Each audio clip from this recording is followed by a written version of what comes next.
you can be very, very, very good at something, but not passionate about it. And if you aren't passionate about it, then you probably long term will not be successful, because ultimately in most endeavors, I say it's about 10,000 hours.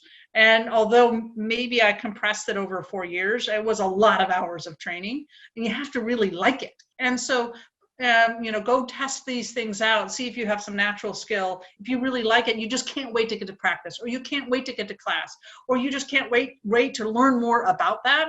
And so you start getting into a flow.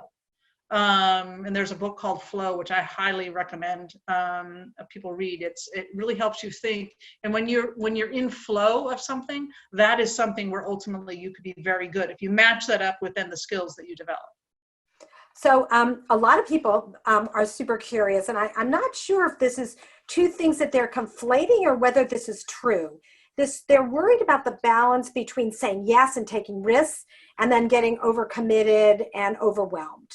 So are those opposite sides of a spectrum, or are those different things? Well, if there were one of my challenges, I mean, we all have, as my mother used to say, you all have our assets and liabilities. Just hope that you build upon your assets and take care of your liabilities. So one of my liabilities is I do take on too much. And so I'm always having to kind of, okay, what can I load shed? What can I drop off? Because it is easy to go off in 27 different directions, but you do have to check yourself and begin focusing. But, and Tina, you do a lot in design thinking. And so there's this thing called flare and then focus, and then flare and then focus. Yep. And so in that exploration phase, it's flare. It's like all those Post-it notes that are behind you in your background. Put out all kinds of different ideas and explore. Find those things where you both have a passion and some skill, and then start focusing on it. And I also think of doing things in chapters in life. So, one chapter is a student, and another chapter is an athlete, another chapter is a TV reporter, another chapter is becoming an airline pilot.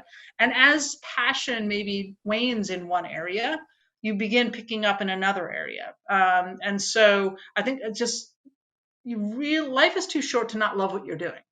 And so the moment you feel, maybe I've been doing this too long, maybe I should do something else, that's a time to flare again and start exploring other items, other areas. And then you can start latching on things and do things in parallel to de-risk it a little bit. And then you can move on to the next area.